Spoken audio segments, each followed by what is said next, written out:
8:30 laikas žinoti viską. Krato žemės ūkio viceministro Arūno Jagmino namuose. Politikas įtariamas didelės vertės turto iššvaistymu.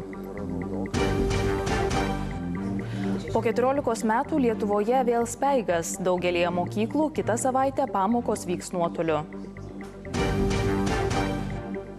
Tuo metu kietojo kuro pardavėjai šalčiais džiaugiasi. Pirkėjų palyginti su pernai išaugo dvigubai.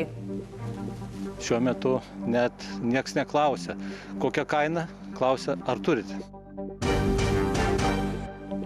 Minsko režimas grasina konfiskuoti Baltarusijoje strigusius lietuviškus vilkikus.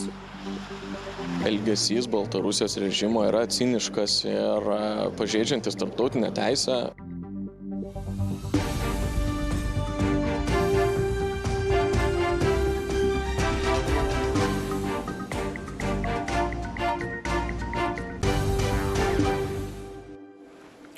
Labas vakaras, apie svarbiausius penktadienio įvykius panoramoje aš Karolina Panto.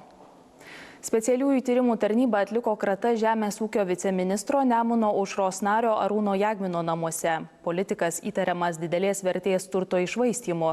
Jam skirta kardomoji priemonė, rašytinis pasižadėjimas neišvykti.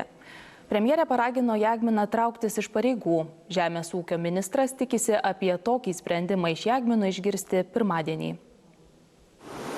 Tuščia, kabineto durys uždarytos, nors